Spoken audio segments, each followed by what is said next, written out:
My name is Sean Belling, and I work as a lecturer with Intuit Pro in the Department of Engineering. I also work as a management consultant executive for a firm local to Madison, and broadly describe myself as a technology executive, author, and instructor. So as my career evolved, I kind of went between working in corporate IT and doing custom software development, and also began teaching and helping other people learn more about this. And as I got deeper into it in the mid-2000s, I became aware of different approaches to project management for technical product or project delivery. And one of those approaches, broadly known as Agile. A lot of folks are familiar with Scrum and other elements of Agile, but that was really my first introduction, was kind of using it in an ad hoc way. So the broad definition I'll offer is Agile as a way of working that is very, very focused on rapid value realization.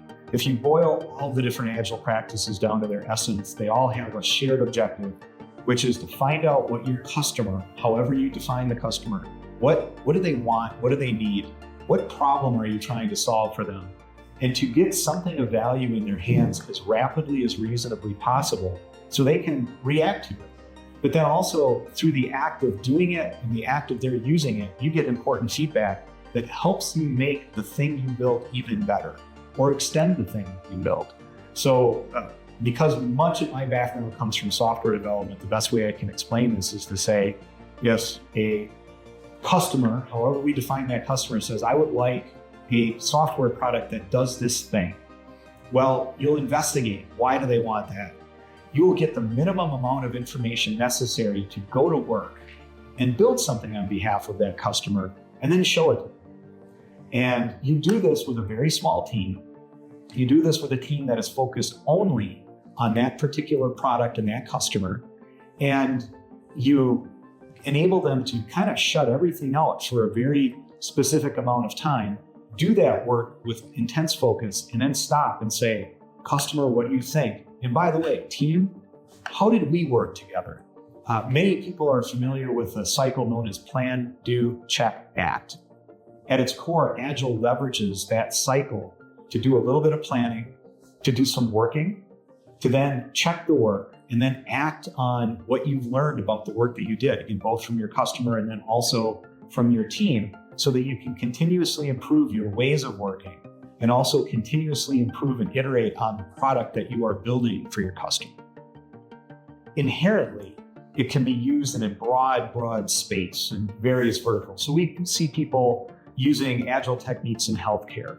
In other countries, we see people using Agile as a way of running schools and delivering education.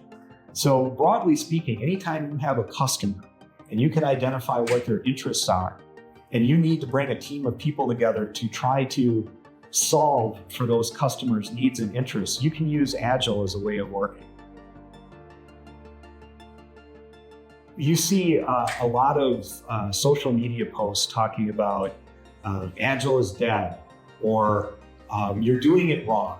And I think the first objective of a lot of people to post is to get eyeballs. And we know that, we call it clickbait.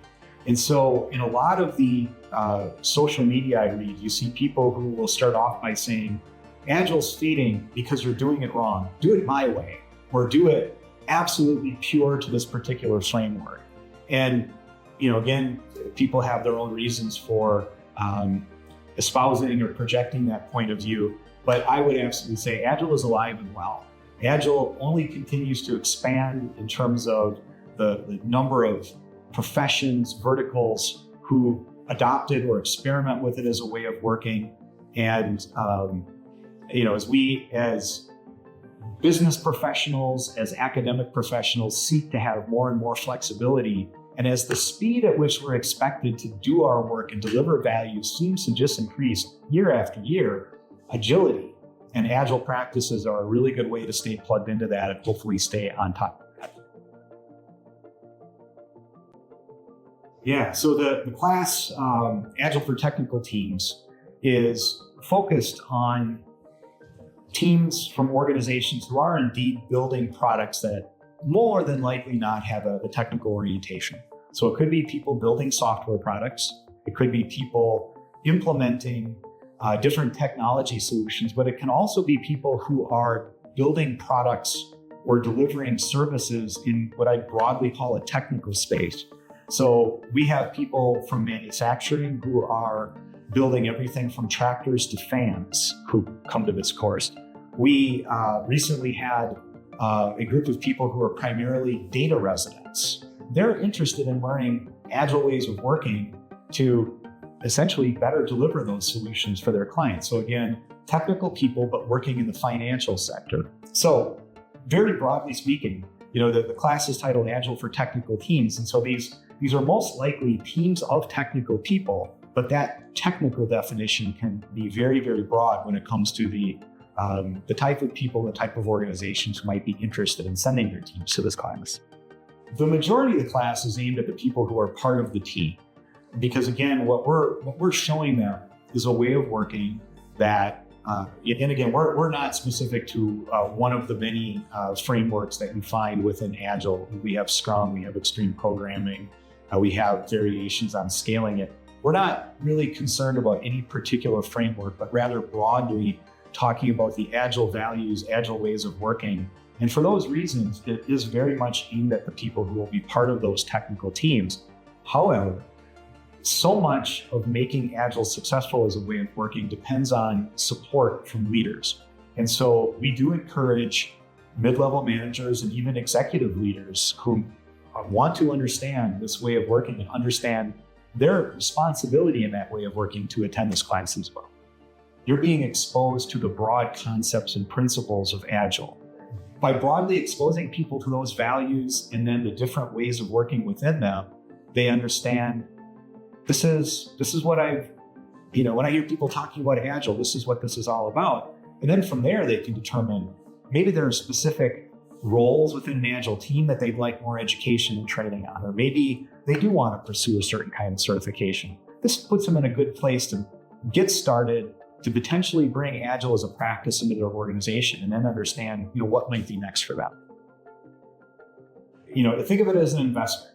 Think of it as an opportunity to expand your horizons on ways of working, especially if most of one's career has been spent exclusively in, let's broadly call it, a more traditional approach to either product development or project delivery, where the emphasis is around a lot of planning and trying to drive out, and I'll say this tongue in cheek, imagining that you're driving the risk out of your project or product development by doing all kinds of upfront planning. If that's been your primary experience and you're even at least been interested in exploring agility, Agile as a way of working, I encourage you to take the class, learn about it, and use it as a foundation for comparing and contrasting.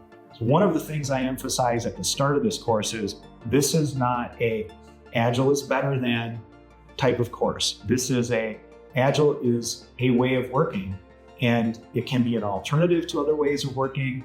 Very often we see organizations who say, there are elements of this way, there are elements of an Agile way. I want to combine them. And we end up, in some cases, talking about hybrids. So to kind of sum that up, if you're on the fence, take the course, consider it an investment, learn about it, and then make your own decision going forward.